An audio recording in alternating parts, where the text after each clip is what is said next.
Well, so what exactly is the news, the trends, and the events that have been driving the trends that you've just seen on the barometer of the economy, that is Nairobi Securities Exchange? Well, we get to those stories right now. Now, the biggest policy announcement made by the president in his inauguration speech yesterday was the elimination of travel and work barriers amongst all citizens of East Africa into Kenya. Let's listen into that snippet.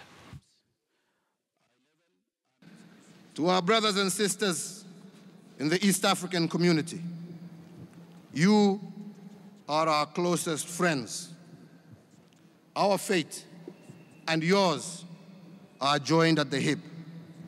Our troubles and triumphs are yours, and yours are ours. I will work with you, my brothers, the leaders of the East African community, to once again bring renewed energy and optimism to our union. Together, I believe we can deliver the peace and prosperity for which our citizens are crying out. Divided, we will struggle to realize the full potential of our people.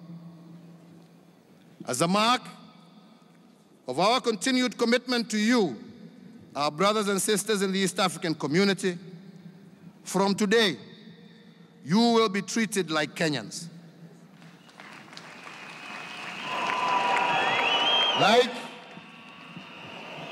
Like your Kenyan brothers and sisters, you will only need your identity card. You can now work, do business, own property, farm, and if you wish and find a willing partner, you can marry and settle in Kenya.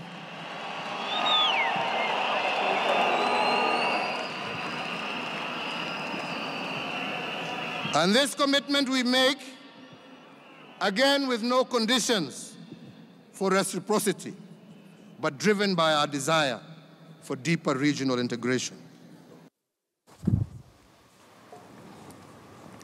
Well, that, of course, is an announcement that is expected to have far-reaching consequences for the economy, for labor, and, of course, for the entire region.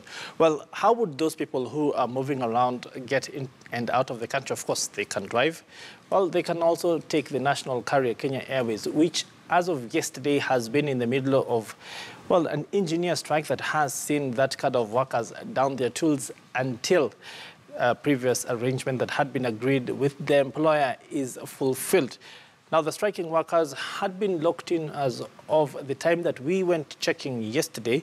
And the update today, of course, is the fact that some of them have been locked up for upwards of 24 hours with no access to the gates or exits and have been without food or water for that period. Of course, this is expected to develop even further. Now, some of the leaders of that engineers group right there took to social media to voice their dissatisfaction. And those are some of the pictures that you can see on your screens right now. Of course, the engineers were unhappy with management because of some of the decisions that had been taken in operations earlier, top of which was the fact that they had been eliminated from flight crews which were flying across the world. Now, of course, this also means that they have been grounded, a condition that they do not seem to like. Well, staying with the same counter, national carrier Kenya Airways has listed additional shares at the Nairobi Securities Exchange after 2 weeks of temporary suspension to enable a share split and simultaneous consolidation of the company stock. The restructuring saw the government increase its shareholding to some 48.9% of the ordinary voting shares, with a consortium of local banks through a special purpose vehicle, KQ Lenders Company 2017 Limited, owning 38.1% of the shares after having debt owed to them by KQ converted into equity.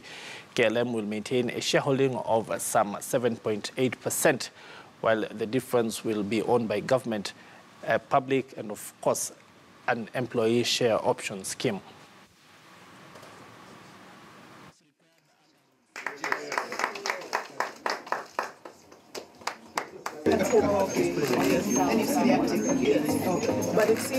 The shareholders approved a restructuring that would reduce KQ's debt burden by approximately 50 billion shillings.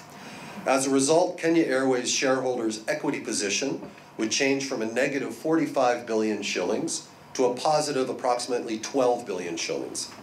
This translated at the time into a positive book value per share of approximately 1 shilling and 60 cents.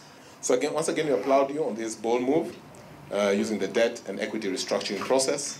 We encourage a lot of other companies to tap into the market and raise capital because we believe there's normally the need for a balance between your debt and equity, and then the C provides that platform for capital raising as KQ has now done.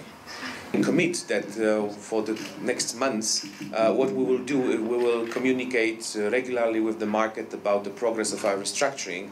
We can kind of revamp a program of more regular contacts with the stock exchange for 2018, provided that we have lots of decisions on our desks. There are positive decisions that we'll hear about, and there are very difficult decisions to be made that will, of course, create comments and general public attention.